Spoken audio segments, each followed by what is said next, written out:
A retired fellow takes his sick little terrier to the local animal clinic.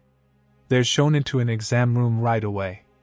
A big golden Labrador wanders in, circles the terrier, gives him a long sniff for a few minutes, then trots back out without a word. Next, a fluffy house cat strolls in, hops onto the table, stares at the terrier like it's judging him, then calmly leaves the room. Finally, the vet walks in, writes a prescription, and hands the man a $275 bill. "Hold on, this must be a mistake," the man says. "We've only been here about 20 minutes. "No mistake," the vet replies. "It's $100 for the lab work, $100 for the CAT scan, and $75 for the medication." Martha went to see her family doctor, worried sick about her husband Earl's temper. She said she never knew what might set him off. The doctor asked what usually happened when Earl got worked up. Martha said he'd start grumbling, then hollering over the smallest things. The doctor smiled and said he had a simple remedy. "Next time he starts to boil over, take a sip of water and swish it around. Don't swallow until he settles down or walks away." 2 weeks later, Martha came back looking 10 years younger. She said, "Doc, it worked like a charm. Every time Earl got riled up, I swished and swished, and he calmed right down." She leaned in and asked, "How on earth does a little water fix a man's temper?" The doctor chuckled and said, "The water doesn't do a thing, it's keeping your mouth shut that does the magic." Cinderella, now 92 years old and long widowed, sat in her rocking chair on the porch of her old southern mansion. A tabby cat purred softly in her lap as she watched the sunset. Out of nowhere, in a shimmer of light, her old fairy godmother appeared. Cinderella nearly dropped her iced tea. "Well, where have you been all these years?" she asked. The fairy godmother smiled warmly. "Cinderella, you've lived a good, decent life," she said. "You loved your husband, raised your family, and never harmed a soul. So I'm here to grant you 3 wishes." Cinderella thought for a moment, tapping her fingers on the armrest. "Well then, I suppose I'd like to be rich." In an instant, the porch filled with stacks of cash and sparkling jewels. "Done," said the fairy godmother. "And your second wish?" "I'd love to be young again," Cinderella replied. Suddenly her gray hair turned chestnut brown, her back straightened, and her wrinkles faded away. "Granted," said the fairy godmother. "One final wish." Cinderella glanced down at her cat and smiled. "I want my sweet little cat to turn into a handsome young man." With a flash of light, the fairy godmother vanished. The cat leapt to the floor and transformed into the most striking man Cinderella had ever seen. He looked even better than her late husband ever did in his prime. He stepped closer, took her hand gently, and leaned in with a slow grin. In a smooth voice he whispered, "Bet you're wishing you hadn't had me fixed now, huh?" Frank walked into Miller's Ranch, out in rural Arizona, looking to buy himself a good, dependable horse. Old Mr. Miller said, "I've got the perfect one for you, but he was trained a little differently. To make him go, you shout praise the Lord, and to make him stop, you yell hallelujah." Frank chuckled and said, "Well, I've been married 40 years, I can remember 2 words. Let's take him for a spin." Frank was grinning ear to ear, flying down the dusty trail, wind in his hair, feeling 25 again. Then he noticed they were heading straight toward a steep canyon. "Whoa!" he hollered, but the horse just kept running. "Stop!" he yelled, still nothing. Panicking, he tried every word he could think of, but that canyon was getting closer by the second. Just a few feet from the edge it hit him. "Hallelujah!" Frank screamed. The horse slid to a perfect stop inches from the drop-off. Frank wiped his brow, looked up at the sky, put his hand over his heart, and said softly, "Praise the Lord." Marcus says, "Hey, look at that! The woman in that window is waving at me." Leo replies, "Just leave it. Don't even look at her." Then the woman leans out and gestures for one of them to come up. Marcus says, "Did you see that? She's calling me up." Leo mutters, Man, don't go up there. Why not? What's your problem? Marcus asks. With a strange urgency, Leo says, Dude, just trust me on this. Don't go. But Marcus ignores him, buzzes the intercom, heads up, and meets the woman at her door. She gives him the tour, and just as things are looking up, they hear a key in the downstairs lock. The woman rushes to the balcony. Oh no, that's my husband. What do we do? Marcus hisses. Don't panic, she says, pointing to a massive pile of unfolded laundry heaped on the sofa. I'll say you're my cousin helping out. Start folding fast.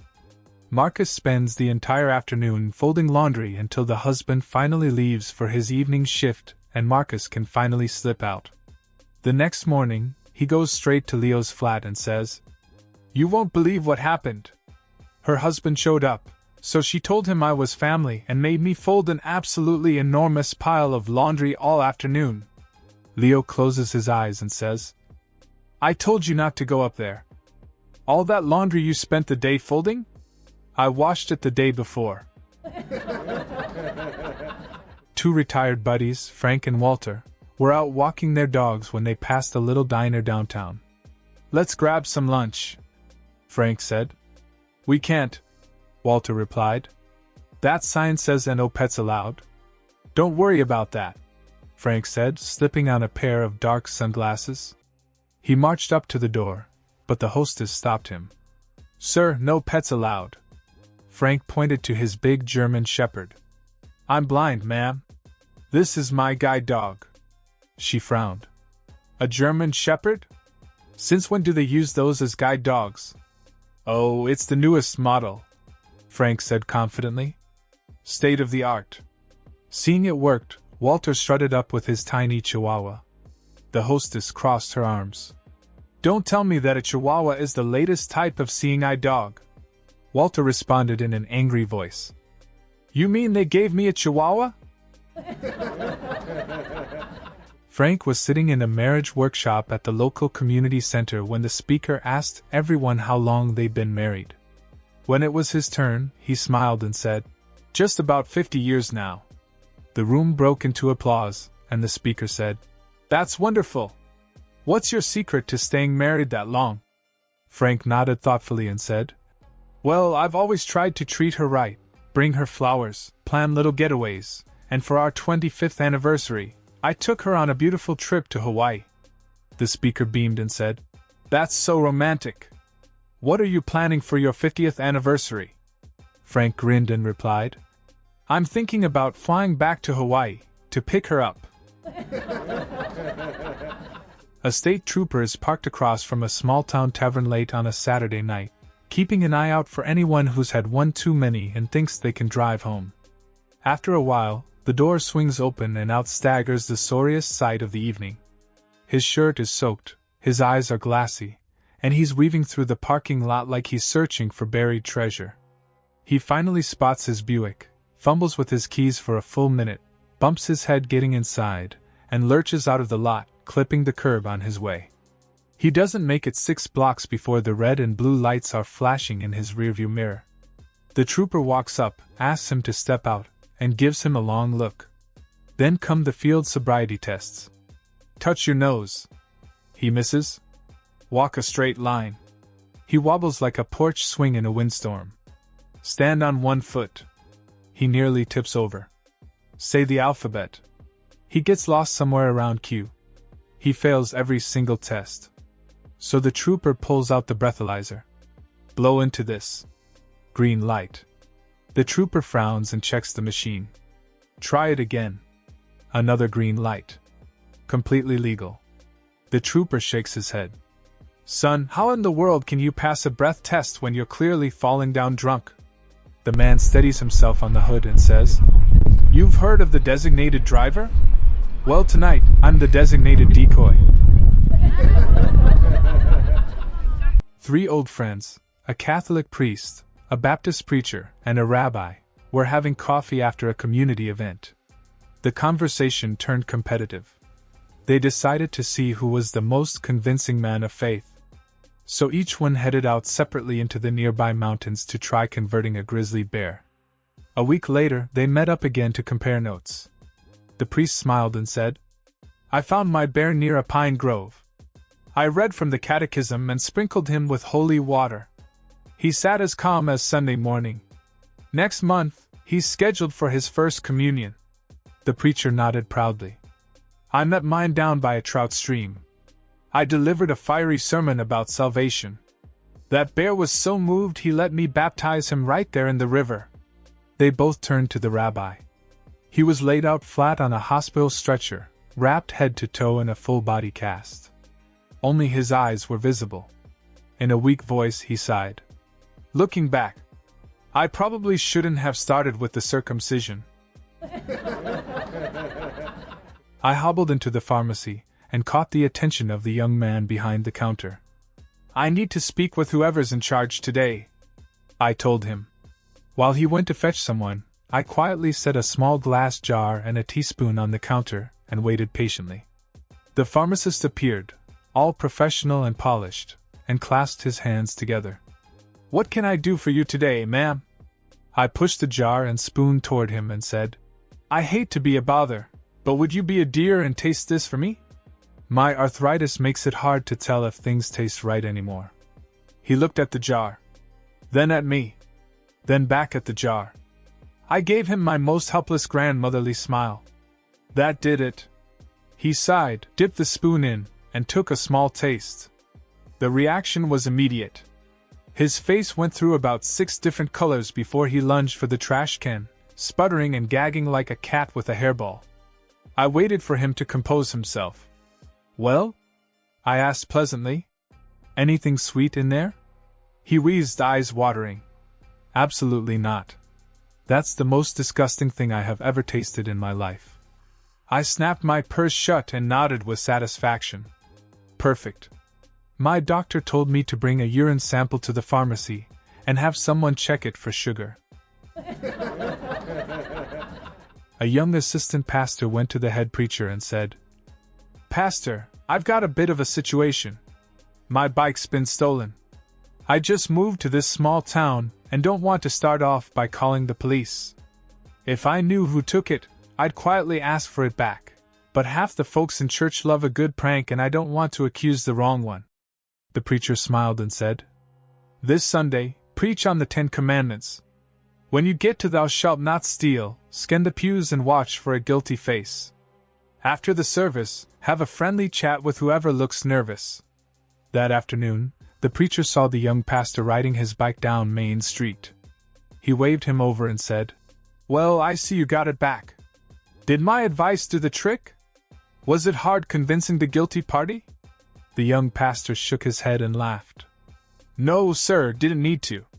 I was halfway through the 10 Commandments. But when I got to 'Thou shalt not commit adultery,' I suddenly remembered where I left my bike." Steve had been stranded on a tiny tropical island for years with nothing but palm trees and seagulls for company. Every day he scanned the horizon, hoping to see a boat, or at least someone to talk to. One afternoon, his luck finally changed when a woman drifted ashore clinging to a large travel trunk. He helped her up the beach, built a fire, and before long they were chatting like old friends. The woman, Maria, smiled and asked, "What's the one thing you've really missed all this time out here?" Steve didn't hesitate for a second. "A clean pair of socks," he said with a hopeful grin. With a small sigh, Maria opened the trunk and tossed him a fresh pair. She tried again, brushing the sand from her skirt. "Surely there's something you've deeply missed, being alone on this island for so long?" "Well, sure," Steve said thoughtfully. "A nice soft pillow would be wonderful." Maria handed him a fluffy pillow, then struck a playful pose and asked, "Steve, wouldn't you like to have a little fun?" Steve's eyes lit up and he started bouncing like a kid on Christmas morning. "Don't tell me you've got a set of golf clubs in that trunk too?" A husband and wife who worked with a traveling fair went to an adoption agency in Ohio. The caseworkers had a few concerns about whether their lifestyle was suitable for a child. The couple showed them photos of their 45-foot RV, spotless and well-kept, with a cozy bedroom already set up for a little one. The caseworkers asked about schooling. We've hired a certified full-time tutor, the husband said. The child will learn all the standard subjects, plus Spanish and computer skills. They also wondered about raising a child around carnival life. Our nanny is a licensed pediatric nurse, the wife explained. And there are 14 other children traveling with their families on the fair circuit. After reviewing everything, the caseworkers finally felt reassured. They smiled and asked, "What age child are you hoping to adopt?" The husband shrugged and said, "Doesn't really matter, as long as the kid fits in the canon." A wife decides to take her husband, Dave, to a strip club for his birthday. They arrive at the club and the doorman says, "Hey, Dave! How you doing?" His wife is puzzled and asks if he's been to this club before. "Oh no," says Dave. "He's on my bowling team." When they are seated, a waitress asks Dave if he'd like his usual and brings over a Budweiser. His wife is becoming increasingly uncomfortable and says, "How did she know that you drink Budweiser?" "She's in the ladies' bowling league, honey. We share lanes with them." A stripper then comes over to their table, throws her arms around Dave, and says, "Hi, Davey.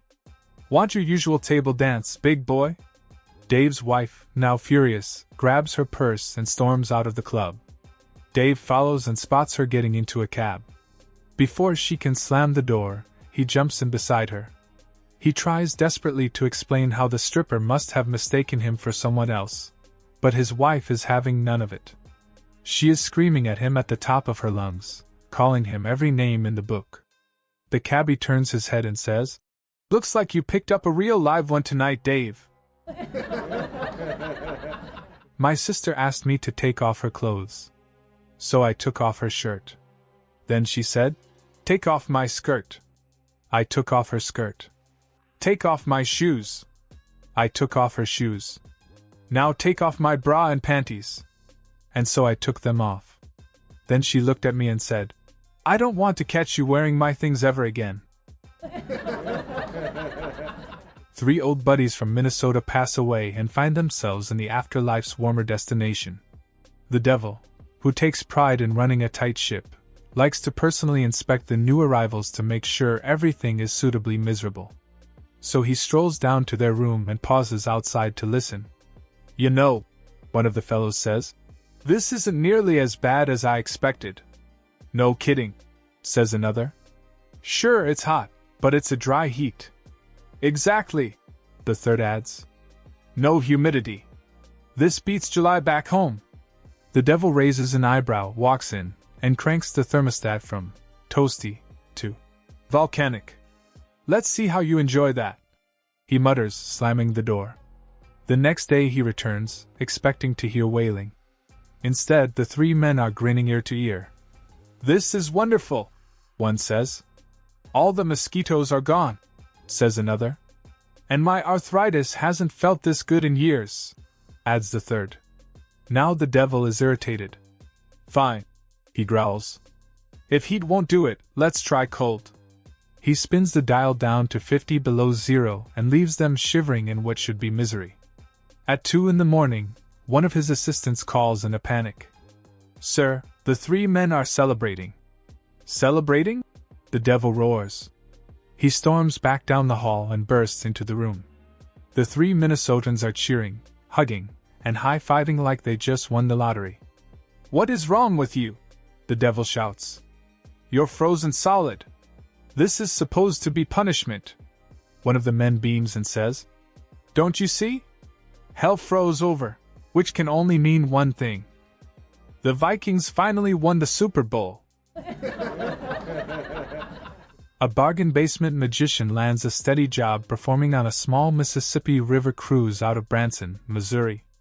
The money's decent, the buffet's endless, and the mostly retired crowd loves his well-rehearsed card tricks and vanishing scarves.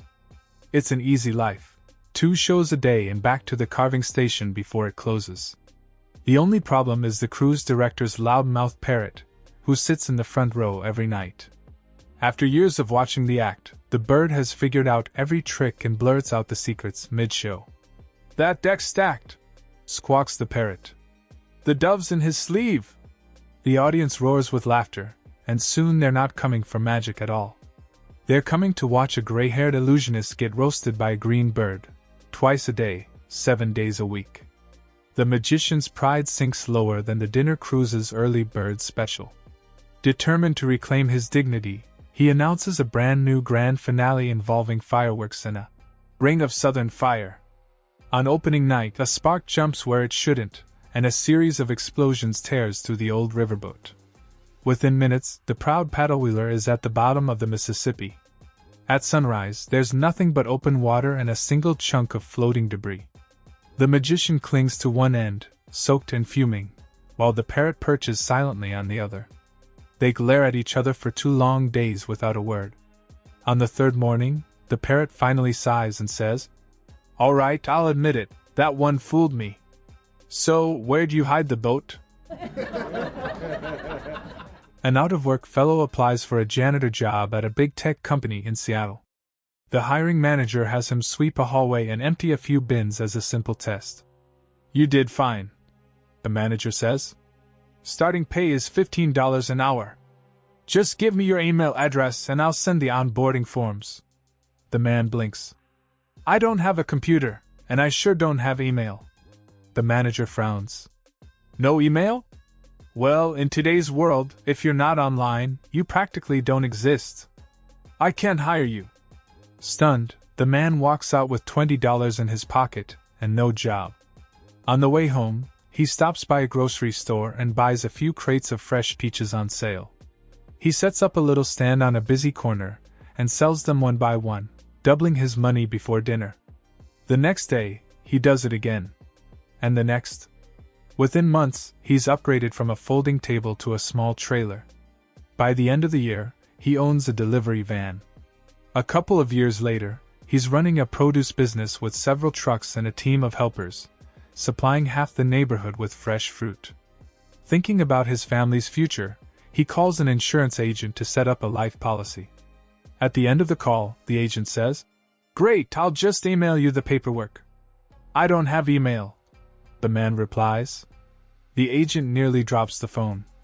"You built a successful business without email? Just imagine where you'd be if you'd been online from the start." The man chuckles. "I'll tell you exactly where I'd be," he says. "I'd be sweeping floors at that tech company in Seattle." Walter had one too many at his buddy's retirement party, called a cab, and managed to sneak into bed without waking his wife. Then everything went strange. He was standing in front of 2 enormous golden gates, squinting at a bright light, when a distinguished-looking man with a white beard approached him. "Walter," the man said gently, "I'm afraid you passed away in your sleep." Walter's jaw dropped. "Passed away? No. I just retired. I've got a fishing trip next week." The man, who introduced himself as St. Peter, gave him a sympathetic smile. "There is one way back to Earth. But you won't love it." "Anything," Walter said. "I'll take anything. You'd be reincarnated, as a chicken." Walter stared at him. "A chicken. A chicken." He thought about it for about half a second. "Fine. But can you at least put me somewhere near Cleveland?" The next thing he knew, he had feathers, a beak, and absolutely no dignity. He was scratching around in the dirt when a large rooster moseyed over and looked him up and down. "Fresh arrival, huh? How are you settling in?" "Not bad," Walter said. "But something's going on inside me. There's this pressure building up. It's really uncomfortable." The rooster nodded knowingly. "Egg. Just relax and let nature take its course." Walter took a deep breath, and after a few very undignified moments, out came an egg. He stared at it, astonished. Then came another. He felt a swell of pride he hadn't experienced since his son graduated college. He was in the middle of his third when, whack, something smacked the back of his head. "Walter! Wake up! You've made a mess in the bed!" Deep in the heart of Texas, a kindergarten teacher was helping one of her students put on his little cowboy boots. He had asked for help, and she quickly saw why. Even with her pulling and him pushing, those boots just did not want to go on. By the time she finally got the second one on, she was sweating. Then the boy said, "Teacher, they're on the wrong feet." She looked down. And sure enough, they were. Taking the boots off wasn't any easier than putting them on, but she kept her cool. Together they got the boots back on the correct feet. Then he said, "These aren't my boots." She clenched her jaw and resisted the urge to scream. "Why didn't you say so earlier?" But once again, she helped him pull the tight boots off. As soon as they were off, he cheerfully added, "They're my brother's boots. My mom made me wear 'em." The teacher didn't know whether to laugh or cry, but somehow, she found the strength to wrestle the boots back on yet again. Finally done, she helped him into his coat and asked, exhausted, "Now, where are your mittens?" The boy replied, "I stuffed 'em in the toes of my boots." It was a bitterly cold winter day. An old man walked out onto a frozen lake, cut a hole in the ice, dropped in his fishing line, and waited patiently. He waited, and waited, almost an hour without so much as a nibble. A young boy then walked onto the ice, cut a hole right next to him, dropped in his line, and within minutes, pulled out a big largemouth bass. The old man was stunned. "Beginner's luck," he thought. But then the boy caught another, and another. Soon he had a whole pile of fish. Finally, the old man couldn't stand it anymore. "Son," he said, "I've been here over an hour without a bite. You've been here a few minutes and caught half a dozen fish. How are you doing it?" The boy mumbled, "Roo-raff roo-reepare rums rarm." "What was that?" the old man asked. Again the boy said, "Roo-raff roo-reepare rums rarm." "Son, I can't understand a word you're saying." The boy spat something into his hand and said clearly, "You have to keep the worms warm." A butcher is shooing a dog out of his shop when he notices a $10 bill and a note in the dog's mouth that says, "5 lamb chops, please." Stunned, the butcher takes the money, bags up the chops, puts them in the dog's mouth, and closes up shop to follow him. He watches the dog wait at the crosswalk for the light to turn green, look both ways, and trot across the street to a bus stop. The dog checks the schedule, hops up on the bench, and waits. When the bus arrives, the dog walks to the front, checks the route number, and climbs aboard. The butcher, now speechless, follows him. As the bus heads out toward the suburbs, the dog calmly looks out the window. After a while, he stands up on his back legs and hits the stop button. The butcher gets off right behind him. The dog trots up to a house, drops the bag of lamb chops on the porch, goes back down the walkway, takes a running start, and wham! Throws himself against the front door. He does it again. And again. No answer. So the dog jumps up on a low wall, walks around the yard, bangs his head against the window, jumps back down, and waits at the front door. Finally, a big guy yanks the door open and starts yelling at the dog. The butcher runs up and shouts, "What are you yelling at him for? This dog is a genius," the owner says. "Genius, my foot! This is the second time this week he's forgotten his keys."